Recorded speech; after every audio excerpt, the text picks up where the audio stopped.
At that time, I was 8.5 to 9 months pregnant. My baby was to be delivered in 2 weeks. Then they started shooting the pigs. They started shooting again. I heard the sister scream. They stopped shooting. Pig said, "He's good and dead now."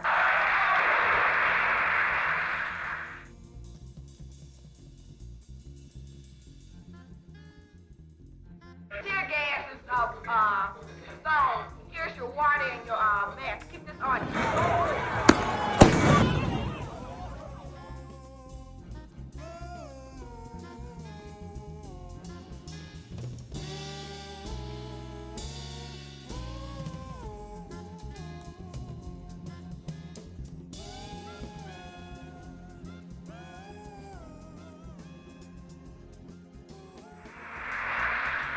We're drawing the line right here. Pigs will come no further. They are not going to make us retreat. We're going to have somewhere, no matter how far we run, no matter how long we have to run.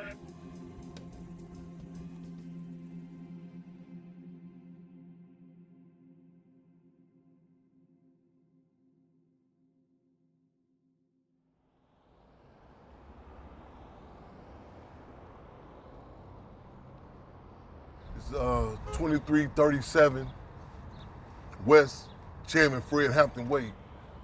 This is, for all practical purposes, this is one of our ground zeros, one of our September 11 stories, in which December 4th, 1969, 21-year-old Chairman Fred and 22-year-old Defense Cadet MALAKAI were assassinated by the federal government via the Chicago Police Department.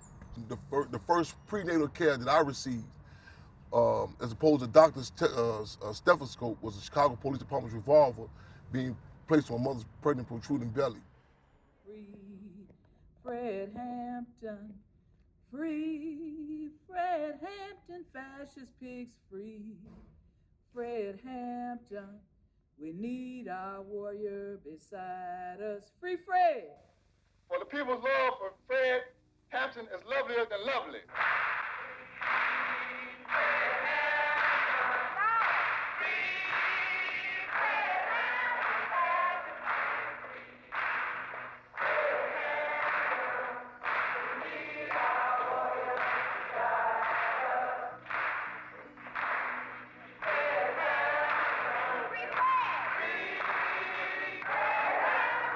Back down memory lane.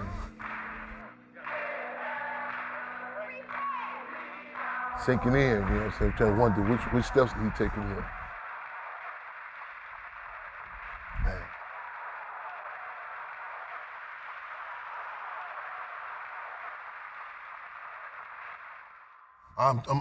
I'm Chairman Fred Hampton Jr.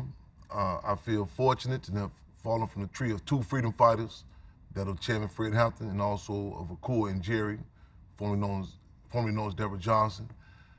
I got at this, and then also, I guess, in the eyes of the state, from the system, I have been pretty much deemed a three-strike offender.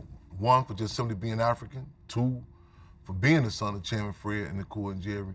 And three, for continuing to fight for the liberation of our people. My government name is Deborah Johnson. I was given the name Akua Njeri. I insist on him being dressed as Chairman Fred. That wasn't just something we called him because we liked him or he was a nice person or our buddy. We were a structured organization where people had positions and respected, like you go into church. You know, people say, well, what made the Black Panther Party stand out? Like people, you know, some people say, well, they had leather jackets. Now I say, well, you know, the Hells Angels had leather jackets.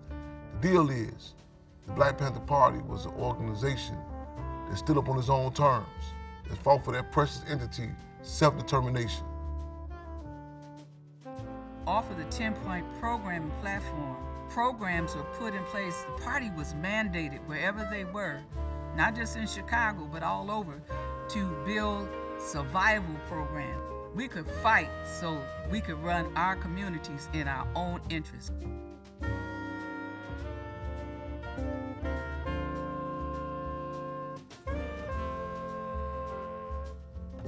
The Hampton House, when you talk about, you know, it's not just relegated to, in a subjective way to just about Chairman Fred.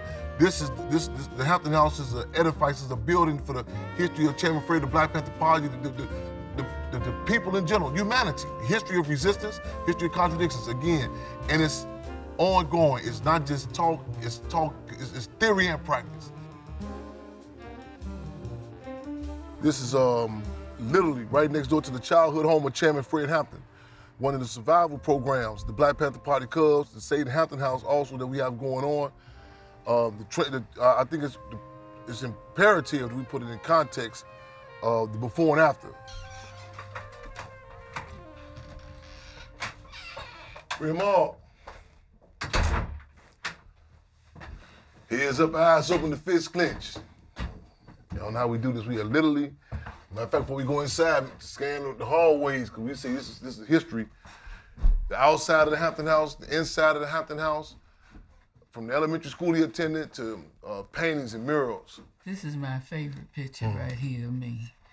And my arrest picture when I was pregnant. They had snatched me with you in my belly out of the house, out of our house at 2337 West, now known as Chairman Fred Hampton Way. And this is how they had me stand for my, what they call a mugshot. Yes, this is the last generation of people that were involved in the Black Panther Party can teach about that period. So this handed down generation to generation, so we don't pass down a legacy of shaking in our boots and scared to fight back. The purpose of this thing is to make power to the people a reality. You probably won't see it in this time, but we have to keep fighting. We talking about the masses of black people, poor and oppressed people, having control over their own lives. What's good for the family may not always be good for the community. But what's good for the community is good and will benefit the family. Our position is that the Hampton House will serve education not in a way that, in a real deal sort of way.